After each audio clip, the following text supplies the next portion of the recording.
In the pale light of dawn, the river had turned to ice. The surface stretched before us like a silver mirror, catching the first weak rays of the winter sun. The cold was absolute, pressing against every exposed inch of skin, filling my lungs with each breath. But the natives did not hurry. They stood at the edge of the frozen water, their eyes moving slowly across the snow, reading something I could not yet see. There were marks there, patterns in the white expanse that told a story only they understood. I watched them in silence, my breath forming small clouds that drifted away into the stillness. My name is Thomas Ashworth, and I was there that morning, standing among people who had become my family. But I was not always one of them.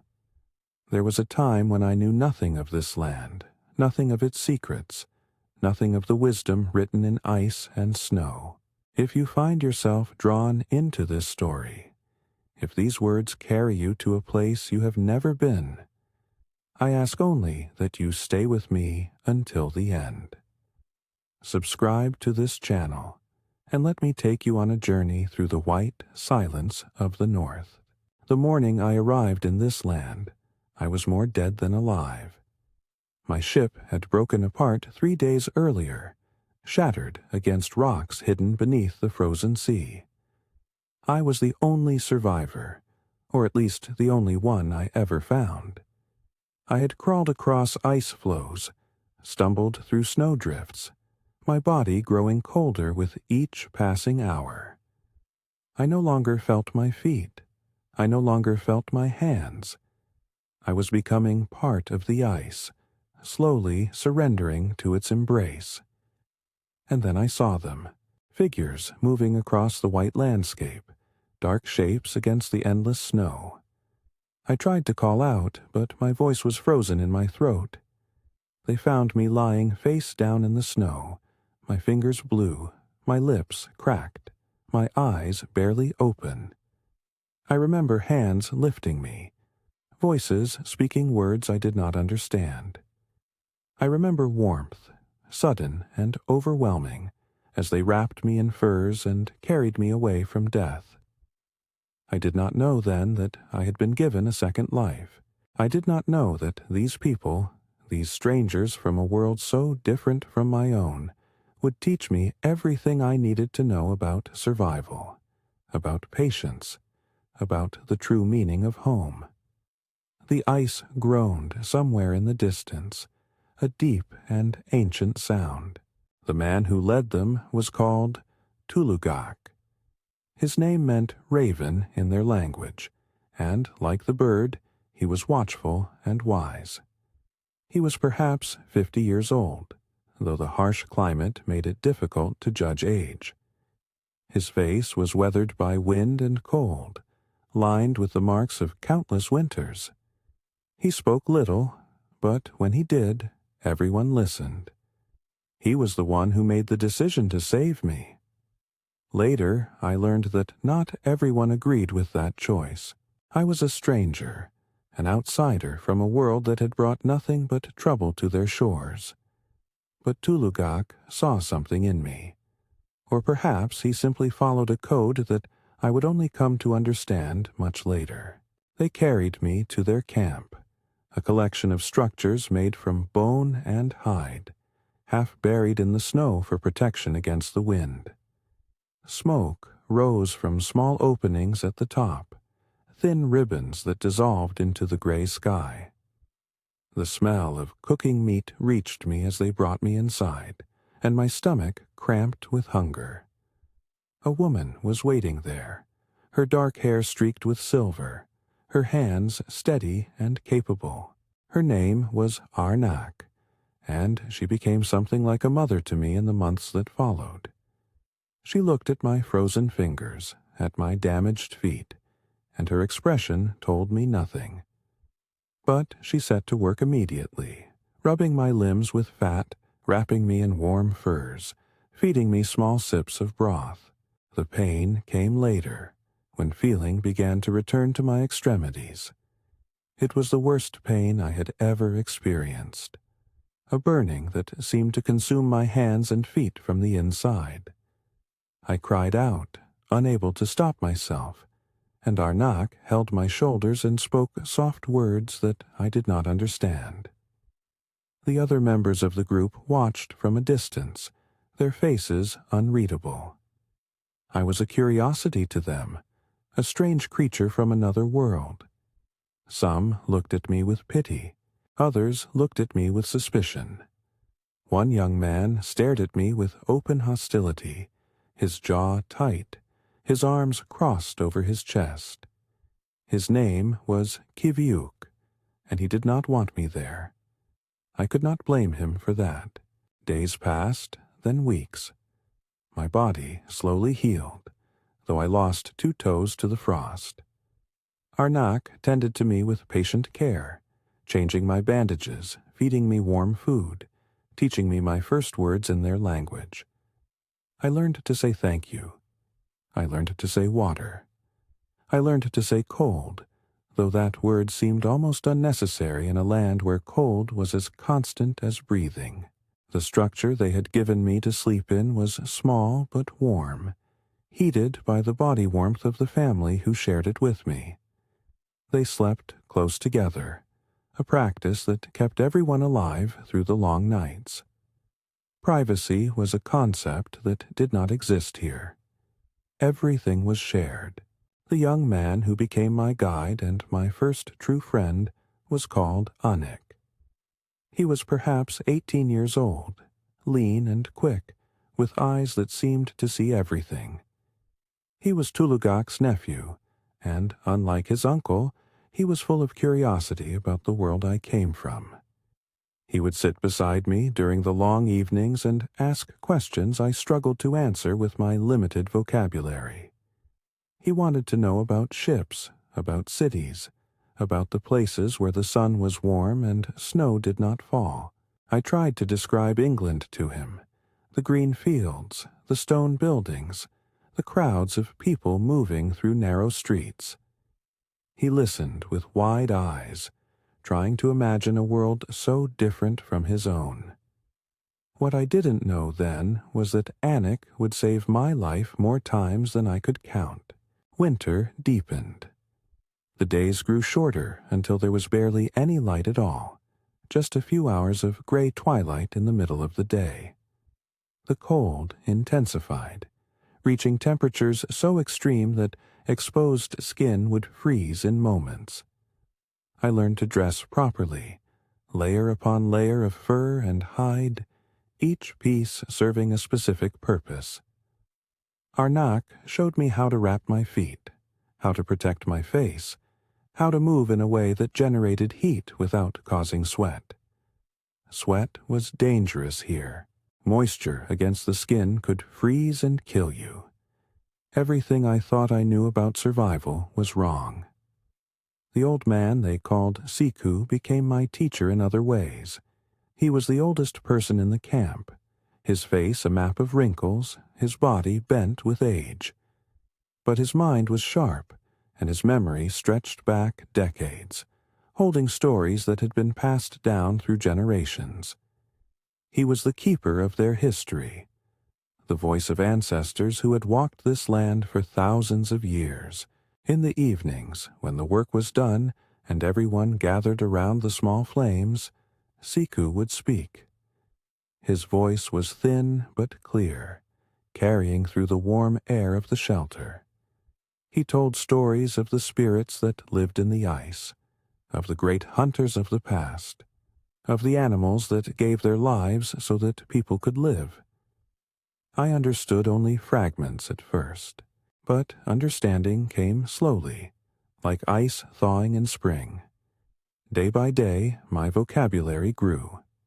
I began to recognize patterns in their speech, to hear the rhythm of their language. Anik was a patient teacher, repeating words until I could pronounce them correctly, laughing gently at my mistakes. The children of the camp found my accent endlessly amusing. There was one child in particular, a girl of perhaps 7 years, who seemed to have made it her mission to teach me the names of everything. Her name was Niki, and she had the brightest eyes I had ever seen. She would point at objects, at animals, at the sky, and wait for me to repeat the words after her. If I got them right, she would clap her small hands. Kiviuk continued to watch me with suspicion. He was a skilled hunter, second only to Tulugak in his ability to track and kill the animals that sustained the group. He had lost his father 2 winters before, taken by a crack in the ice that opened without warning. Since then, he had carried a weight of responsibility that seemed too heavy for his young shoulders. He did not trust outsiders. He believed, with good reason, that people like me brought nothing but danger. I tried to stay out of his way, to prove through my actions that I meant no harm.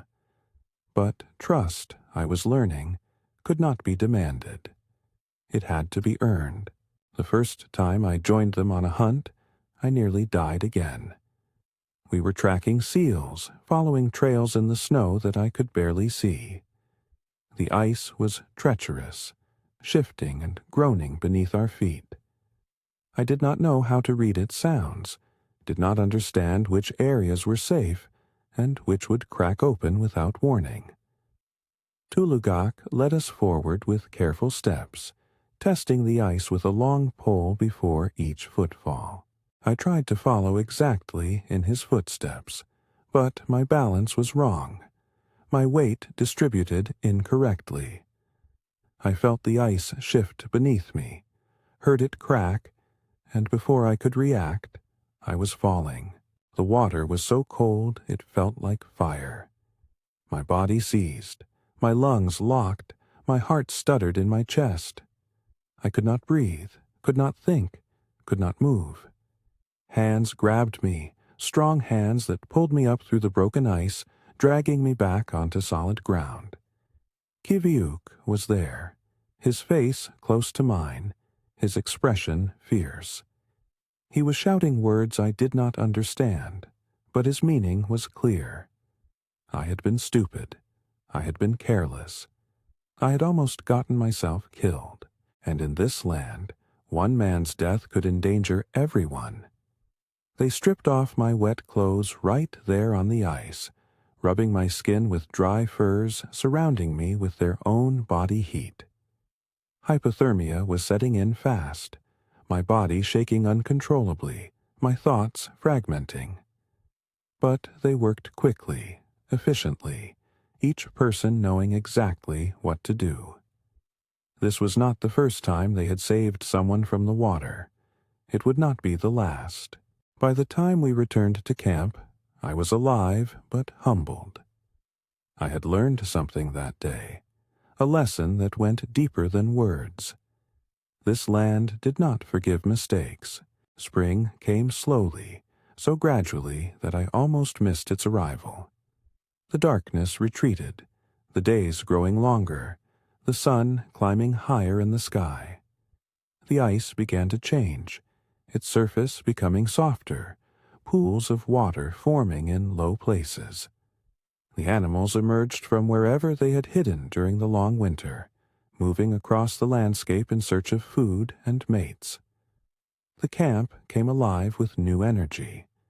There was work to be done, preparations to be made.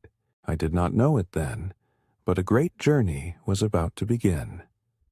Tulugak gathered everyone together one morning and spoke in his quiet, measured way.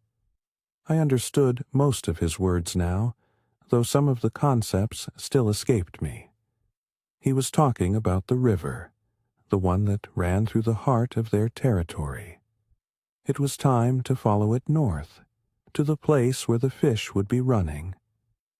This was an annual migration, a tradition that stretched back beyond memory.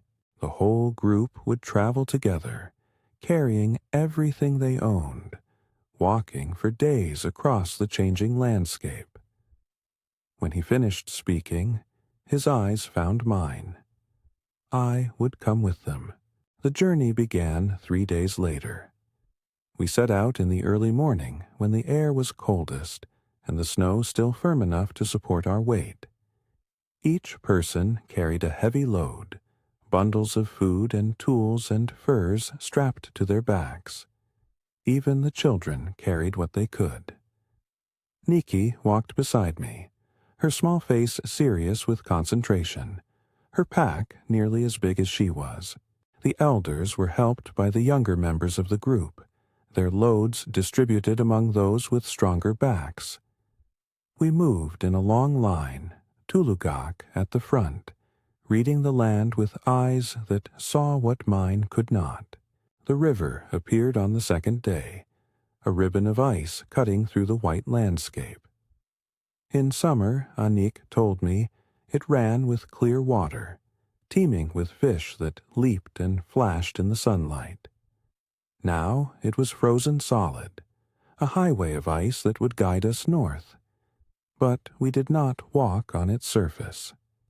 The ice was unpredictable here, weakened from below by currents that never stopped flowing. We followed its edge instead, keeping to the solid ground, watching the river as we walked. And then, on the morning of the third day, Tulugak raised his hand and we all stopped. The river had turned to ice at a point where it bent around a large rock formation. The surface there was different, marked with patterns I had never seen before. The natives gathered at the edge, their eyes moving slowly across the snow, studying marks that told a story I could not read. There were tracks there, footprints and drag marks, signs of animals that had passed through recently. But there was something else, something that made Tulugak's face grow thoughtful. He knelt in the snow, his fingers tracing lines that were invisible to me. Siku moved forward, his old body creaking with effort. He looked at the marks for a long time, then spoke in a voice so soft I could barely hear him. The others listened in silence, their faces grave. Something had happened here, something significant, but what it meant, I did not know. The wind picked up, sending small spirals of snow dancing across the ice. The sky was changing, clouds building in the west, and in this land, I had learned, changing weather meant only one thing. The storm came that night, hitting us with a fury that took my breath away. We had made camp quickly, building shelters from snow blocks, sealing ourselves inside against the howling wind. The temperature dropped, the air filling with ice crystals that bit at any exposed skin. I huddled in the shelter with Anik's family, listening to the storm rage outside, feeling the walls shake with each gust. Sleep was impossible. All we could do was wait. When dawn finally came, weak and gray, the storm had passed. We emerged from our shelters to find the landscape transformed. Snow had drifted against every surface, burying our supplies, changing the shape of the world. It took hours to dig everything out, to reorganize our loads, to find our bearings again. The river was still there, its frozen surface now covered with fresh snow. But the tracks we had seen before, the signs that Tulugak had been reading, were gone, buried, erased as if they had never been. Tulugak did not seem troubled by this. He stood at the river's edge, studying the landscape with patient eyes, waiting for something that only he could see. The others went about their tasks, trusting him to find the way. This was the nature of leadership here. It was not about giving orders or demanding obedience. It was about knowledge, about wisdom, about the ability to read what the land was saying. A good leader did not force his will on others. He simply knew the way, and others followed because they trusted him to guide them safely. The journey continued. Days blurred together, one much like another, marked only by the slow change of the landscape around us. We crossed frozen lakes that stretched to the horizon. We climbed hills that offered views of endless white. We passed through valleys where the wind was blocked and the air felt almost warm. My body grew stronger with each passing day. The blisters on my feet healed. The muscles in my legs became accustomed to the endless walking. I learned to read the snow, to see the subtle variations in texture that indicated safe passage or hidden danger. Arnak walked beside me sometimes, teaching me the names of plants that poked through the snow, explaining their uses for medicine and food. She showed me how to find water in a land that seemed made entirely of ice. She taught me which berries were safe to eat and which would make you sick. Every piece of knowledge she shared was a gift, a tool for survival that might one day save my life. I absorbed everything, hungry for understanding, desperate to prove that I was worthy of their care. One evening, as we made camp at the base of a tall ridge, Siku called me to sit beside him. The fire was small, barely enough to warm our hands, but its light flickered against his ancient face, making shadows dance in the lines and wrinkles. He looked at me for a long moment, his eyes holding depths I could not fathom. Then he began to speak. The story he told was old, older than memory. It was a tale of the first people, the ones who had come to this land when the world was young. They had traveled across the ice, following the stars, guided by spirits that lived in the wind. They had faced trials that would destroy lesser beings, storms that lasted for seasons, famines that tested their faith, cold so deep it froze the blood in their veins. But they had survived. They had learned to read the signs in the snow, to listen to what the ice was saying. They had become part of this land, and it had become part of them. As Siku spoke, I felt something shift inside me. This was not just entertainment, not just a way to pass the time. This was history, wisdom, the accumulated knowledge of generations. And he was sharing it with me, the outsider, the stranger who had washed up on their shore half dead. I did not know why. I did not know what he saw in me.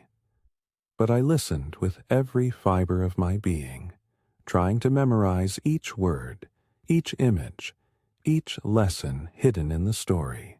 The fire burned low, but no one moved to add more fuel. We were all captivated by the old man's voice. The morning brought new challenges. The ridge we had camped beneath had to be crossed, and the way was steep and treacherous. Tulugak led us along a narrow path, testing each step, calling warnings back to those who followed. I stayed close to Anik, placing my feet exactly where he placed his, trusting him to know the safe route. The wind was fierce at the top, cutting through our furs, stealing the warmth from our bodies. But the view that awaited us was worth every moment of struggle. Below us, spreading to the northern horizon, lay a valley of breathtaking beauty. The river we had been following curved through its center, a silver snake frozen in motion. Beyond it, mountains rose against the sky, their peaks white with snow, their slopes dark with rock. The sun was rising, painting everything in shades of pink and gold, transforming the ice into a sea of color.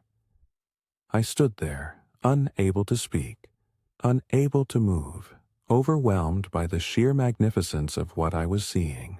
Anik stood beside me, his breath forming clouds in the cold air. We descended into the valley, our spirits lifted by what we had seen. The going was easier here, the ground more level, the snow less deep. We made good progress, covering more distance in one day than we had in the previous 3. The mood of the group was light, almost festive. Children ran ahead, playing games in the snow, their laughter echoing across the empty landscape. Even Kiviuk seemed less hostile, his face softening as he watched his younger siblings play. Perhaps, I thought, he was beginning to accept my presence. That night, we reached a place that was clearly known to the group. There were stone circles on the ground, remnants of fires long past, evidence that people had camped here for generations. This was a sacred place, Anik explained. Here, the spirits were close. Here, prayers were answered, and guidance was given. Tulugak spent the evening in quiet contemplation, sitting apart from the others, his eyes fixed on the northern sky. I did not disturb him. Some things were not meant for outsiders. The next morning, Tulugak announced that we would stay here for several days.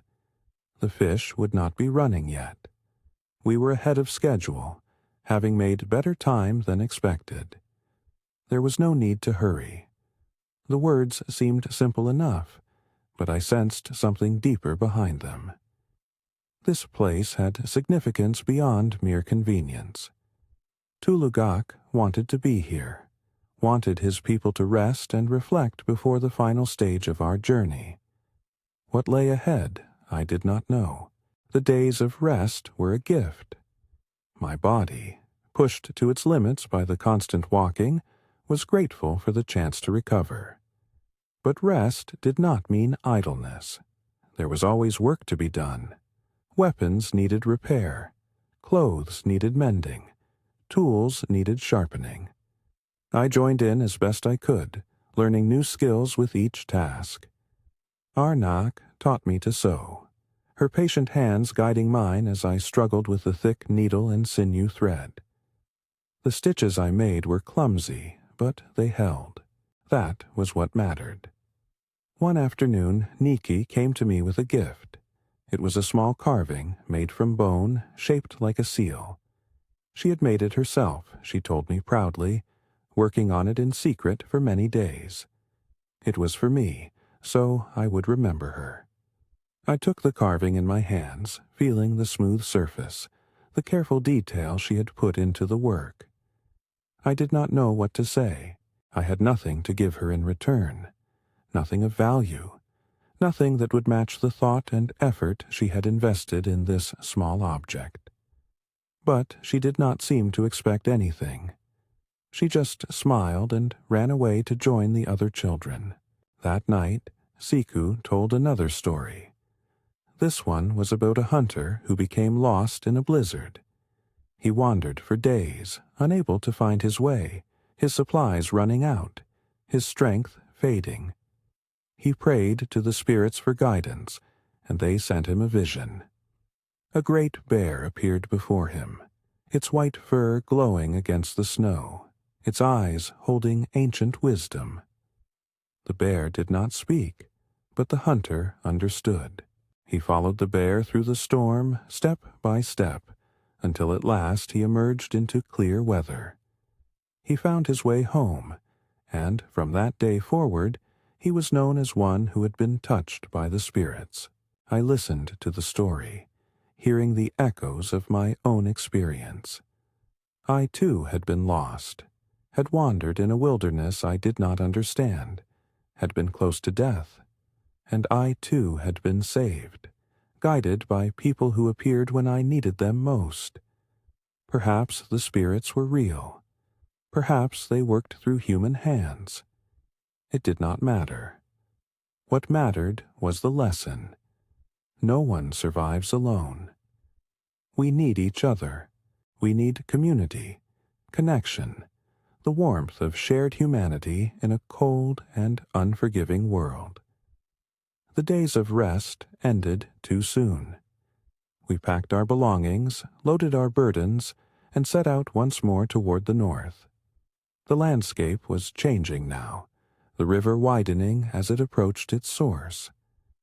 Great flows of ice drifted on its surface, breaking and reforming with the currents below. The sound of moving water filled the air, a constant rush and murmur that spoke of spring's approach. The sun stayed longer in the sky each day, its warmth growing, its light stretching into the evening hours. Life was returning to the land. Animals appeared where before there had been only emptiness. We saw caribou in the distance, moving in great herds across the tundra. We saw birds overhead, returning from their winter homes in the south. We saw foxes and hares, their fur still white but soon to change to summer colors. The hunters grew alert, watching for opportunities, tracking movements with experienced eyes. Fresh meat would be welcome after the long winter of preserved food, and the hunt, when it came, would be a test of skill that I was eager to witness. Tulugak chose his moment carefully. He had been watching a small herd of caribou for 2 days, learning their patterns, predicting their movements. On the 3rd morning, he gathered his hunters and explained his plan. They would approach from downwind, using a ridge for cover, then spread out to encircle the animals. The kill had to be clean and quick. Waste was not acceptable. Every part of the animal would be used, honored, given purpose. This was the way. I was allowed to come along, to watch, but not to participate. Kiviuk objected at first, arguing that my presence would disturb the hunt. But Tulugak overruled him. I would learn by watching, and one day, perhaps, I would be skilled enough to hunt alongside them. The words were a promise and a challenge. I accepted both. The hunt was a thing of beauty. The hunters moved like shadows across the snow, invisible against the white landscape. They communicated through gestures, through sounds that mimicked the wind, through the language of eyes and hands that needed no words. I watched from a distance, barely breathing, afraid that any movement would give us away. The caribou grazed peacefully, unaware of the danger surrounding them. Then, at a signal I did not see, the hunters struck. It was over in moments. 3 animals fell, killed cleanly with spears that flew true. The rest of the herd scattered, their hooves pounding against the frozen ground as they fled to safety. The hunters approached their kills with reverence, speaking words of gratitude to the spirits of the animals, thanking them for the gift of life they had given. Every action was deliberate, purposeful, infused with meaning that went beyond mere survival. This was not just hunting. This was a sacred ritual, as old as the people themselves. We carried the caribou back to camp, their weight distributed among all the hunters. The women were waiting, their knives already prepared, ready to begin the work of butchering and preserving. Nothing was wasted. The meat was cut into strips and dried over smoke. The bones were saved for tools and carvings. The skins were scraped and treated, destined to become clothing and shelter. The organs were distributed among the families, delicacies that provided essential nutrients. Even the blood was collected and used. That night, we feasted. It was a celebration of plenty in a land where plenty was never guaranteed. The children ate until their bellies rounded with fullness. The elders received the choicest portions, their status honored in this simple way. Stories were told, songs were sung, laughter filled the air. I sat among them, eating the rich meat, feeling the warmth of belonging that had been growing in me for months. Kiviuk sat across the fire, and for the first time he nodded at me with something approaching respect. The journey resumed the next day, but everything felt different now. The hunt had changed something in the group, in me, in the relationship between us. I was no longer just a burden they carried. I was a witness to their culture, a student of their ways, perhaps even a potential contributor to their survival. The thought filled me with determination. I would learn everything they could teach me. I would become worthy of their trust. The days that followed brought new lessons, new experiences, new challenges. We crossed vast stretches of tundra where the snow was giving way to bare ground. We navigated ice fields where every step had to be measured and careful. We weathered storms that came without warning, building shelters in minutes, hunkering down until the fury passed. Through it all, I watched and learned, growing stronger, growing wiser, growing more connected to this land and its people. Arnak continued to teach me. She showed me how to read the clouds, how to predict weather changes by the feel of the wind. She explained which animals were sacred and which could be hunted, which plants could heal and which could harm. Her knowledge was encyclopedic, accumulated over a lifetime of observation and practice. And she shared it freely, patiently correcting my mistakes, encouraging my progress. Anik became more than a teacher. He became a brother. We spent hours together, talking about our lives, our hopes, our fears. He told me about his dreams of becoming a great hunter, of leading his people one day as Tulugak did now. I told him about my life before the shipwreck, about the family I had left behind in England, about the sea that had brought me here. We were from different worlds, but in the essential things we were the same. We both wanted to belong. We both wanted to matter. We both wanted to be remembered.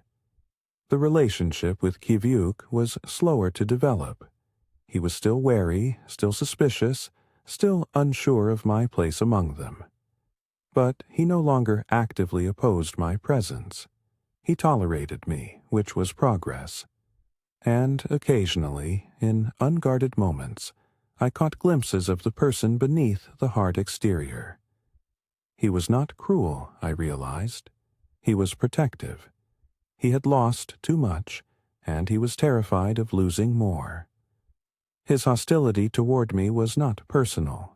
It was a defense against the unknown, against change, against the possibility of more pain. 2 weeks into our journey, we reached the place where the fish would run. It was a stretch of the river where the water narrowed between high banks, creating a channel that the fish had no choice but to pass through. Stone weirs had been built here generations ago, structures that funneled the fish toward waiting nets. Every year the people returned to this place. Every year they took what they needed and gave thanks for the gift. This was the rhythm of their lives, the cycle that sustained them. But this year, something was wrong. The fish were late. Days passed, then a week, and still the river ran empty. The mood of the camp grew tense. Without the fish, winter would be difficult. Without the fish, some might not survive. Tulugak consulted with the elders, seeking wisdom from the old stories. Siku spoke of years past when the fish had come late, of patience and faith, of trusting in the spirits to provide. But beneath the calm words, I could sense worry. Something had changed. The fish came at last, not in the great numbers expected, but enough to sustain us. The days that followed were filled with frantic activity, everyone working from dawn to dusk to catch and preserve as many as possible. I worked alongside them, my hands growing raw from the cold water, my back aching from the constant bending. But I did not complain. This was life here. This was survival. And I was grateful to be part of it. It was during those exhausting days that I first earned Kivyuk's respect. We were working the nets together, pulling in a catch that was larger than usual when the current shifted suddenly. The net tangled, threatening to pull whoever held it into the icy water. Kiviuk lost his footing, sliding toward the edge. Without thinking, I grabbed his arm, bracing myself against a rock, holding him until others came to help. It was a small thing, over in seconds, but when Kiviuk looked at me afterward, something had changed in his eyes. That night, he sat beside me at the fire. We did not speak at first, just sat together watching the flames. Then, slowly, he began to talk. He told me about his father, about the accident that had taken him, about the guilt he carried for not being there to save him. He told me about his fear of losing more people he loved, about his determination to protect his family at any cost, and he told me that he had been wrong about me. I was not a threat. I was just a man, like him, trying to survive in a world that did not make allowances for weakness. From that night forward, Kiviuk became an ally. He taught me things that no one else could teach, the secrets of the hunt, the skills of the warrior.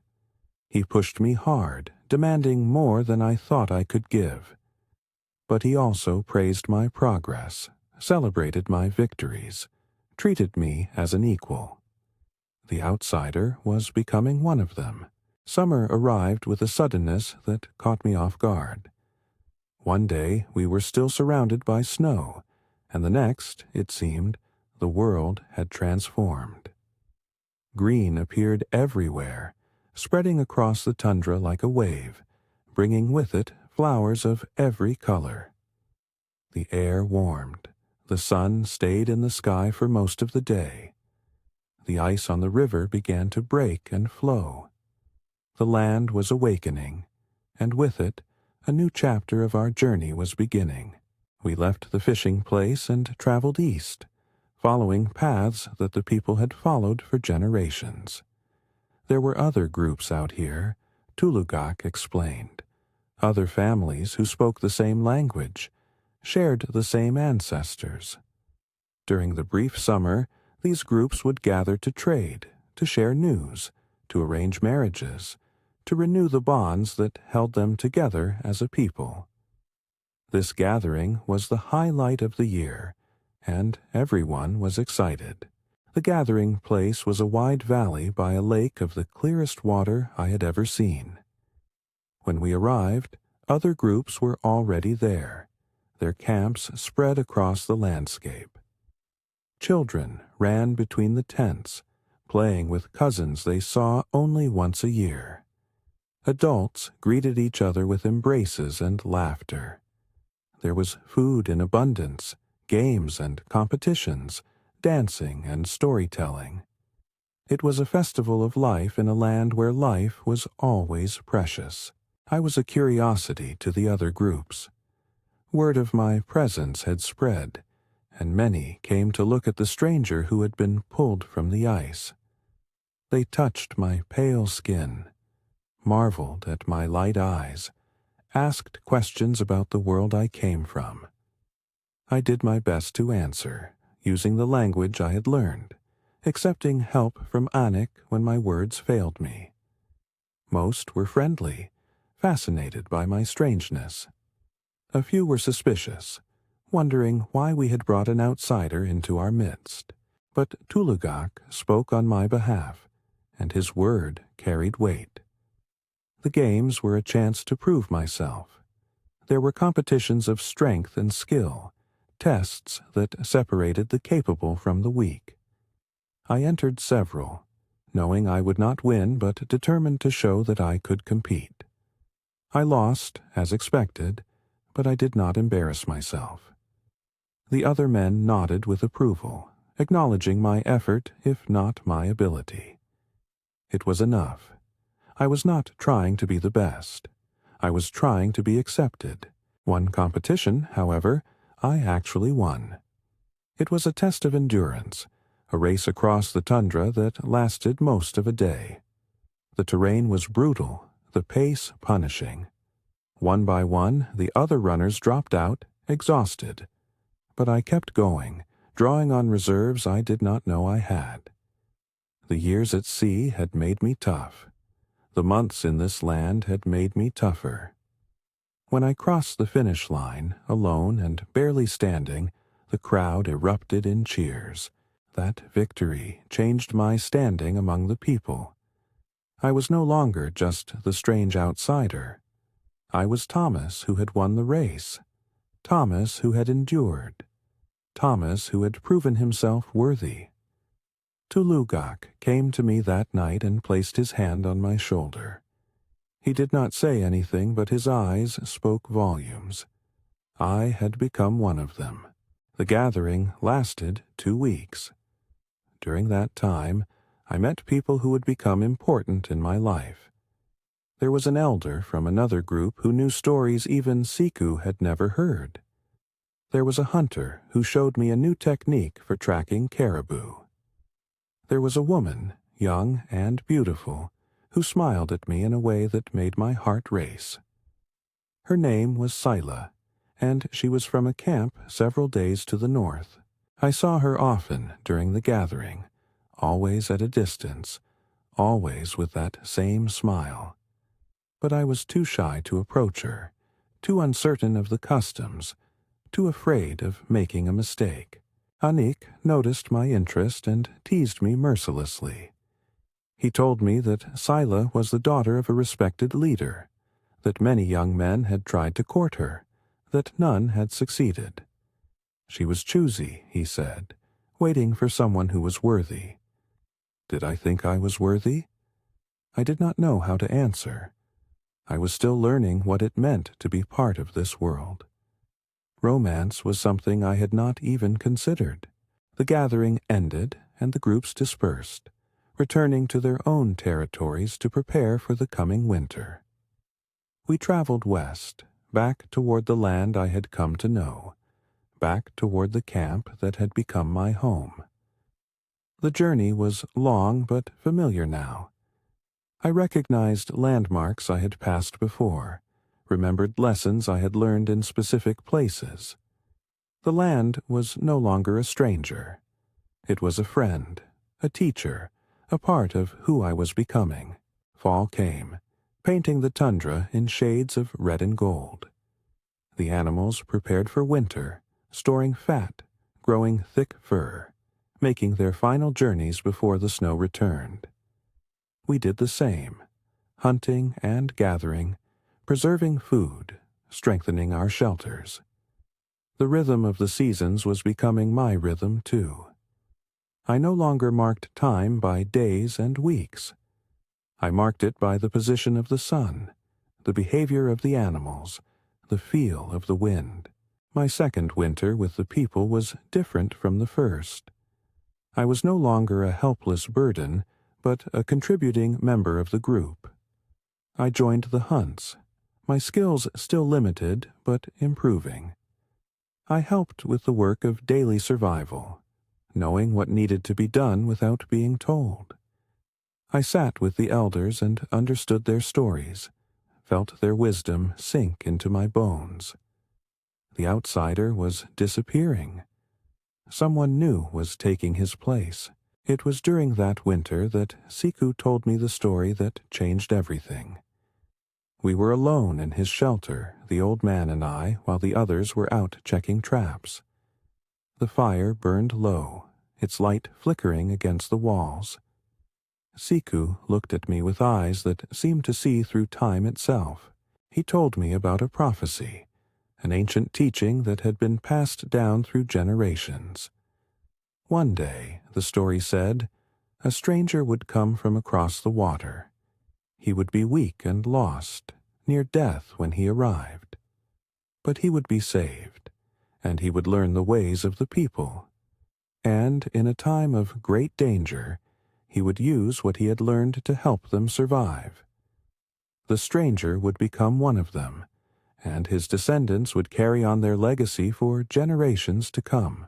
I listened in silence, my heart pounding. Was I this stranger? Did Siku believe I was the fulfillment of a prophecy spoken long ago? The old man did not say. He just smiled his ancient smile and continued talking about other things. But the story stayed with me, haunting my thoughts, making me wonder about my purpose in this place. Spring returned, and with it came change.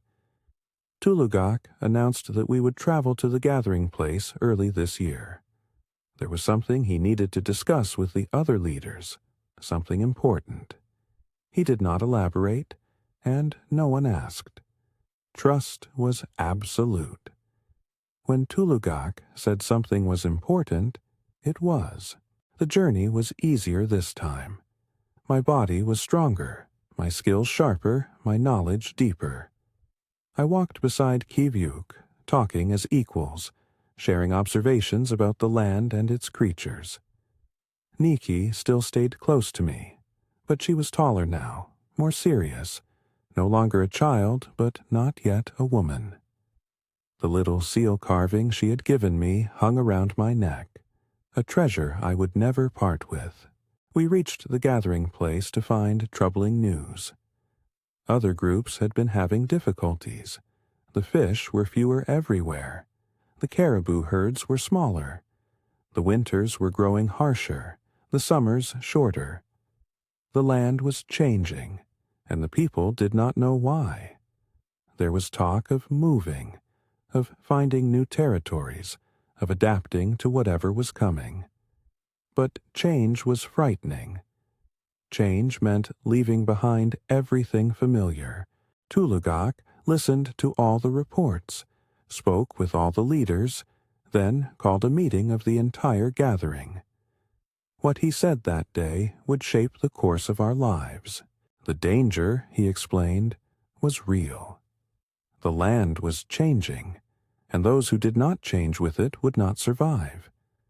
But this was not the first time the people had faced such challenges. Their ancestors had survived ice ages, migrations, disasters of every kind. They had survived because they were flexible, adaptable, willing to do whatever was necessary. And they would survive again. He proposed a journey, a great expedition to find new hunting grounds, new fishing places, new territories where the people could thrive. It would be dangerous. Some might not return. But staying where they were, hoping things would get better, was even more dangerous. The choice, he said, was between certain slow death and uncertain possible life. He knew which he preferred. The debate that followed lasted for days. Some supported Tulugak immediately. Others were terrified, unwilling to leave the lands they had always known. Tempers flared. Voices rose. For a while, it seemed the gathering might break apart, the groups going their separate ways, each to face the future alone. It was Siku who finally spoke the words that brought unity. Standing with difficulty, his old body swaying, he reminded everyone of the prophecy. A stranger had come from across the water. He had learned their ways, and in a time of great danger, he would help them survive. Perhaps, the old man said, the time of that prophecy was now. Perhaps the stranger was meant to lead them somewhere new. Every eye turned to me. I felt the weight of their attention, the pressure of their hope. I did not know what to say. I did not feel like a savior, like someone destined for greatness. I was just a man who had been lucky enough to be saved, humble enough to learn, fortunate enough to be accepted. But perhaps that was enough. Perhaps being willing to try was the only qualification that mattered. I stood, my legs trembling, my voice unsteady. I told them that I did not know if I was the stranger of the prophecy. I told them that I did not have special knowledge or magical powers. But I told them that I would go wherever they went, face whatever they faced, give everything I had to help them survive. I was one of them now. Their fate was my fate. Their struggle was my struggle. The words were simple, probably inadequate, but they seemed to be what the people needed to hear. Slowly, the opposition faded. The groups came together, united in their decision to follow Tulugak on his great journey. We would leave within the month, traveling north and west, seeking the new lands that would become our home. The preparations were intense. Every scrap of food was gathered, every tool inspected and repaired, every garment reinforced against the cold. The groups pooled their resources, sharing supplies, distributing burdens. Old rivalries were set aside. Old grudges were forgotten. In the face of existential threat, the people remembered that they were one people, bound by blood and history and common purpose. I worked harder than I had ever worked, determined to contribute everything I could. Kiviuk and I hunted together, bringing back meat that would sustain us through the journey. Arnak taught me additional skills for wilderness survival, techniques I might need in unfamiliar territory. Anik practiced navigation with me, showing me how to read the stars, how to find direction when all landmarks were new. Everyone had something to teach, and I absorbed it all like dry earth absorbing rain. The night before we departed, Sela found me by the lake. She had been avoiding me during the gathering, staying with her own group, but now she approached with purpose in her stride. Her dark hair caught the light of the midnight sun. Her eyes held something I could not name. She told me that she had dreamed about me. In the dream, we were walking together across a landscape she had never seen, toward mountains that touched the sky. She did not know what the dream meant, but she knew it was important. Dreams were messages from the spirits, guides to understanding one's path. I did not know what to say. My feelings for her had grown during the gathering, even at a distance, but I had not thought she shared them. Now, standing so close, I could barely think at all. She smiled, touched my hand briefly, then walked away without another word. But I knew, somehow, that this was not goodbye. This was a beginning. The great journey began at dawn. Hundreds of people moved across the tundra, a river of humanity flowing toward an uncertain future. Tulugak led the way, his stride confident, his direction sure. Behind him came the strongest hunters, scouting ahead, watching for danger. Then came the families, the elders supported by the young, the children carried on the backs of their parents. At the rear came those who guarded against attack, protecting the vulnerable from any threat. I walked with Anik's family, my place established by months of shared experience. Niki walked beside me, her hand sometimes finding mine when the path grew difficult. Arnak shared stories as we traveled, her voice a steady comfort against the vastness around us. Even Kiviuk stayed close, his watchful eyes scanning the horizon, his presence a reassurance that we were protected.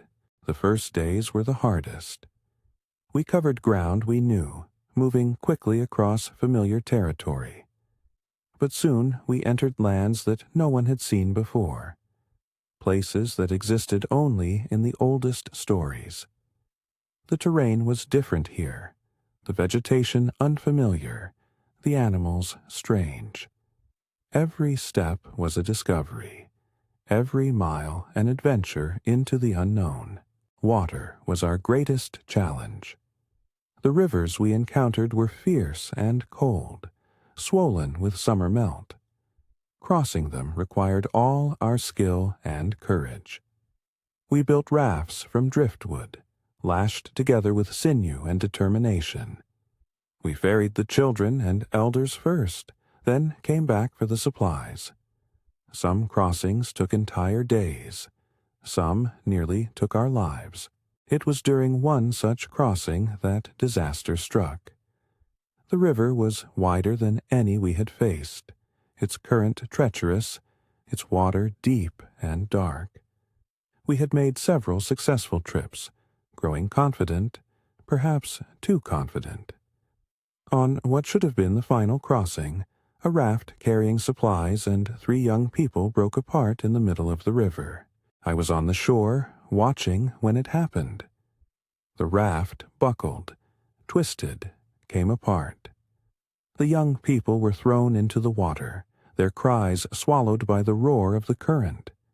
Supplies scattered downstream, food and tools and precious resources we could not afford to lose. For a moment, everyone froze, paralyzed by the suddenness of the catastrophe. Then Kiviuk was moving, sprinting along the bank, his eyes fixed on the 3 figures struggling in the water. I followed without thinking, my legs pumping, my lungs burning. The current was carrying them downstream fast, toward rocks that would crush anyone caught in them. We had seconds, maybe less. Kiviuk reached the first one, a girl of perhaps 12, and hauled her from the water with strength born of desperation. I saw the second one, a young man I knew slightly, his head going under, coming up, going under again. I plunged into the water, the cold shocking my system, my body protesting every movement. But I reached him, grabbed his arm, kicked toward the shore with everything I had. The third person was Nikki. I saw her being carried toward the rocks, her small body helpless against the force of the current. There was no time to reach her, no way to get there fast enough. I screamed her name, but the sound was lost in the water's roar. She was going to die. The child who had taught me her language, who had given me my most precious possession, who had held my hand through difficult paths, was going to die while I watched. Then Sela was there. She had come from somewhere, running faster than I would have thought possible, reaching the rocks before Nikki did. She climbed out over the water, bracing herself against the current, reaching down just as the child swept past. Their hands met. Sila's grip held, and slowly, impossibly, she pulled Nikki from the water. The aftermath was chaos.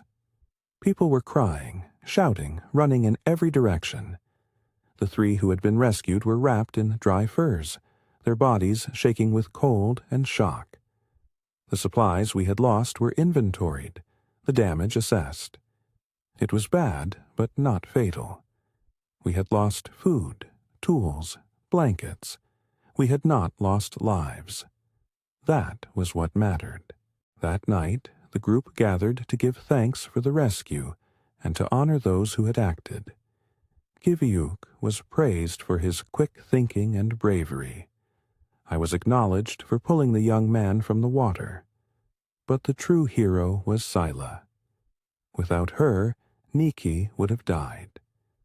The child herself clung to her savior, unable to let go, her small body still trembling with the memory of her near death. I approached Sila later, after things had calmed down. Her clothes were still damp, her hair tangled from the water. But she looked at me with calm eyes, as if what she had done was nothing special. Just another day, another challenge, another opportunity to prove that life was worth fighting for. I thanked her for saving Nikki. The words felt inadequate, but she accepted them with a small smile. Then she took my hand and held it, just for a moment, and I felt a connection that went beyond words. We had both risked our lives for others that day. We had both chosen action over fear. Whatever happened next, we would face it together. The journey continued.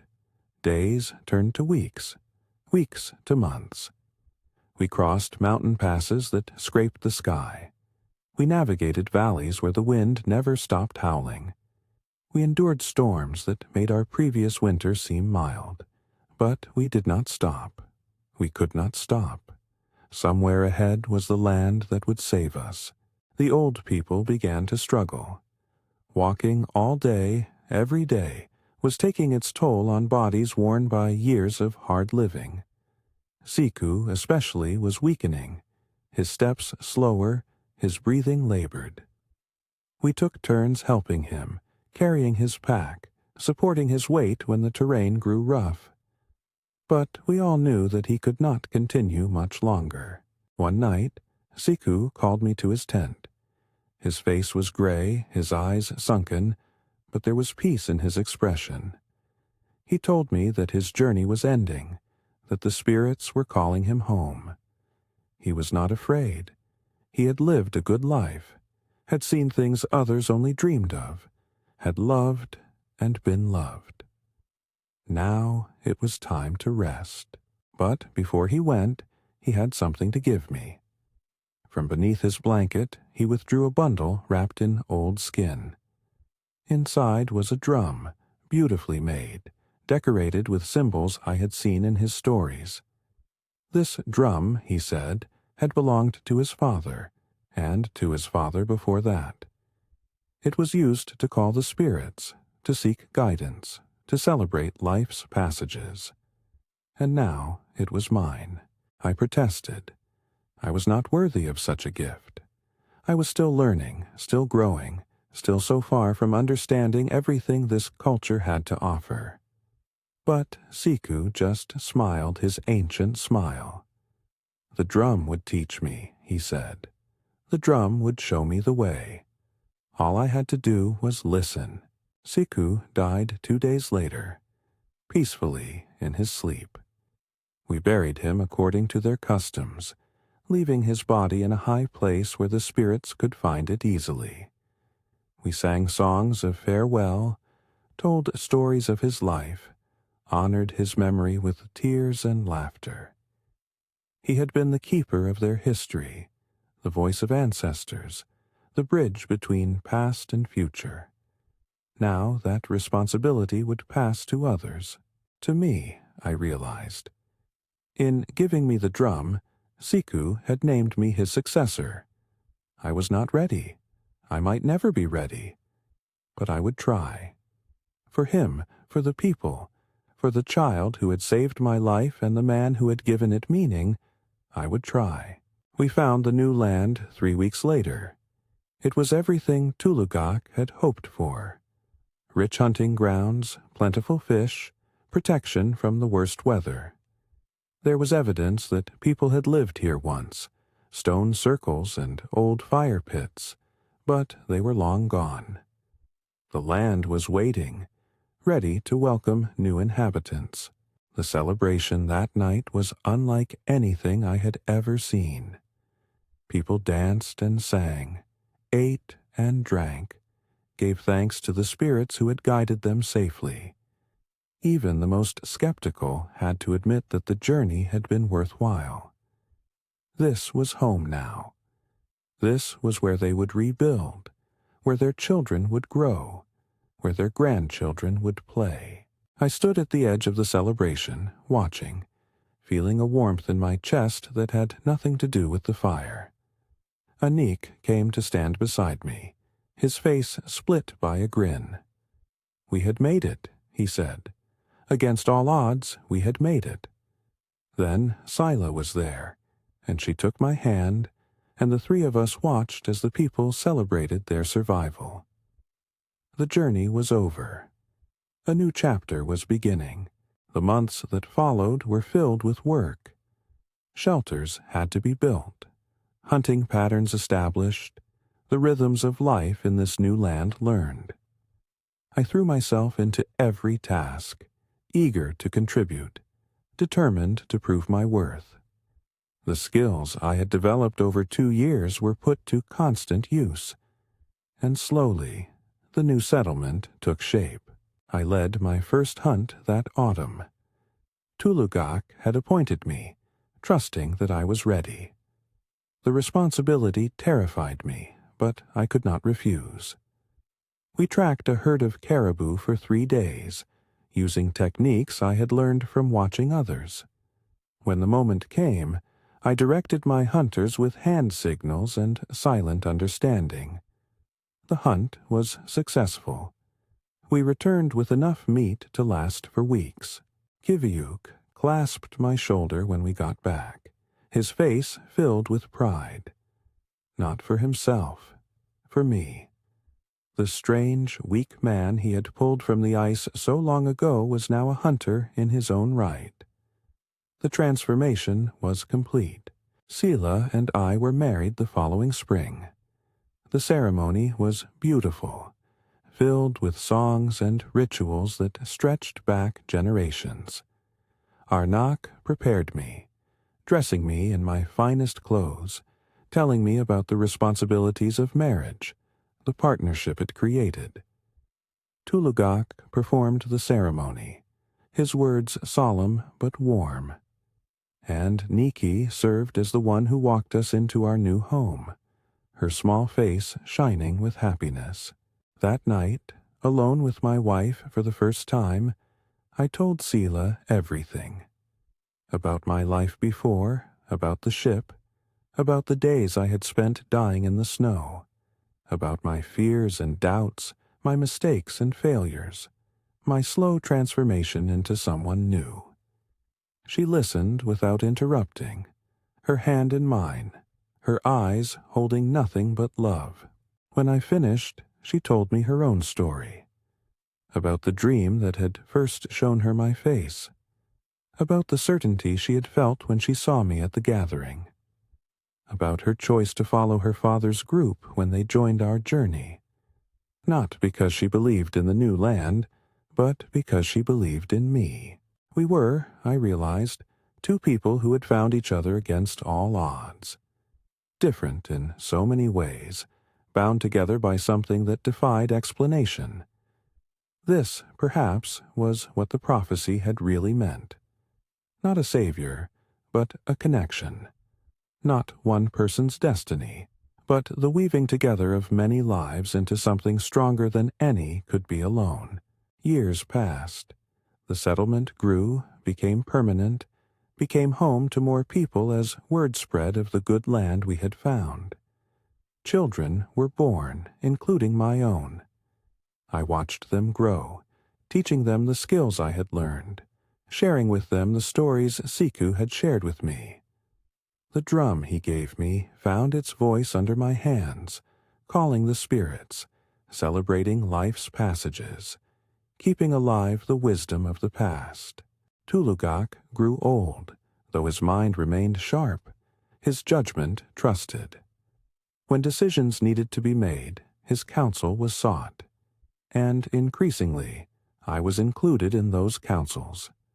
Not as the outsider, not as the strange one from across the water, but as Thomas, member of the people, hunter and father, and keeper of stories.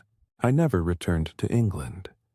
The thought crossed my mind sometimes, late at night when the aurora danced across the sky. There were people there who must have mourned me, must have wondered what happened to the ship and all who sailed on it. But England was another life, another person. Thomas Ashworth, the sailor, had died in that frozen sea. Thomas of the people had been born in his place. Niki grew into a fine young woman, skilled and kind, beloved by everyone. She married a hunter from another group, a good man who treated her well. At her wedding, I played the drum, the same drum that Siku had given me, and I felt his presence there, smiling at what we had built. Anik became a leader in his own right, guiding hunting parties with the skill his uncle had taught him. Kiviuk became my closest friend, the brother I never had, the man who had gone from suspecting me to trusting me with his life. Arnak remained the heart of our family, her wisdom guiding us, her love sustaining us, until the day she died, surrounded by grandchildren who would carry her memory forward. I am old now, older than Siku was when he passed his drum to me. My bones ache with the memory of 1,000 journeys. My eyes have seen wonders that I could never have imagined in my youth. And my heart, once frozen and near death, has been warmed by decades of love. My grandchildren gather around me in the evenings, eager for stories. I tell them about the great journey, about the crossing of rivers and climbing of mountains. I tell them about Siku and his wisdom, about Tulugak and his courage, about the people who saved a stranger and made him one of their own. And I tell them about the morning when the river turned to ice, when the natives stopped to read the signs in the snow. That morning changed my life. That morning gave me everything.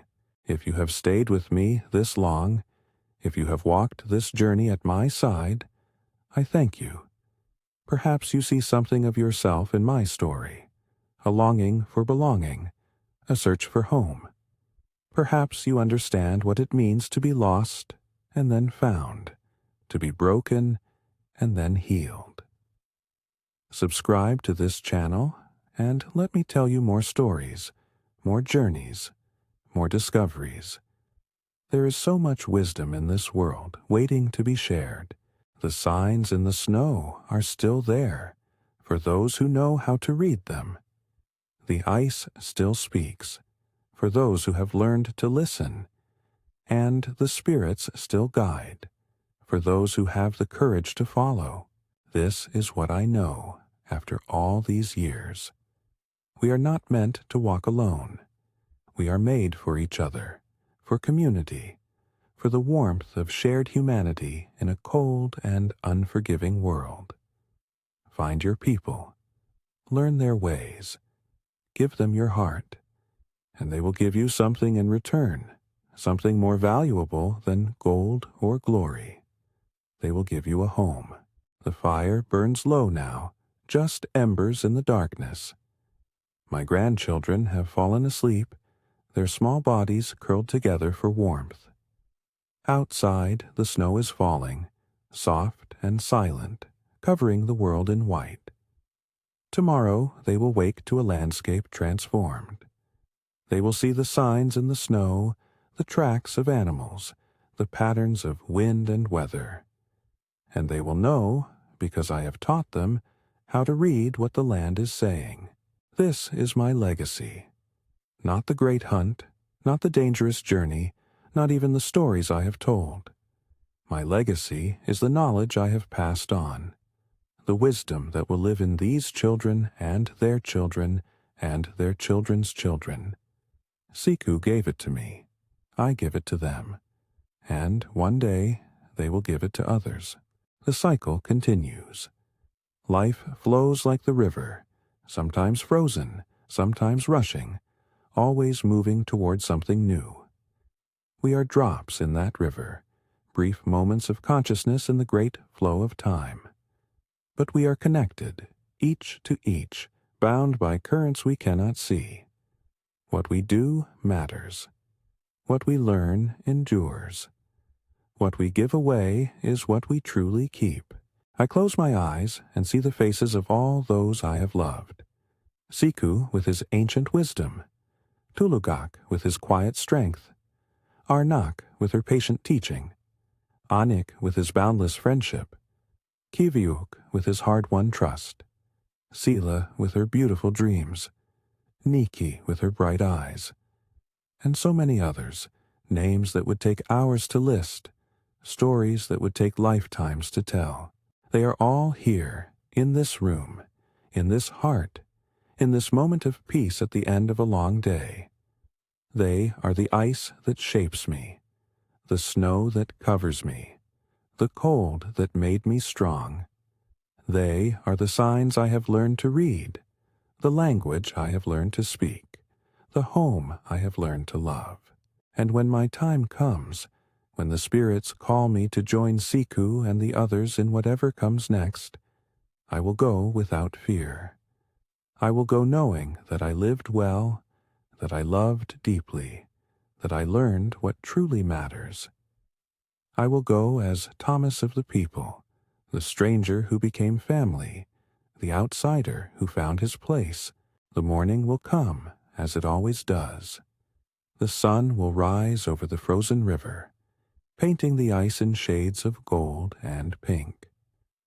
The children will wake and run outside, their breath forming clouds in the cold air. They will see the signs in the snow, and they will know. This is where we belong.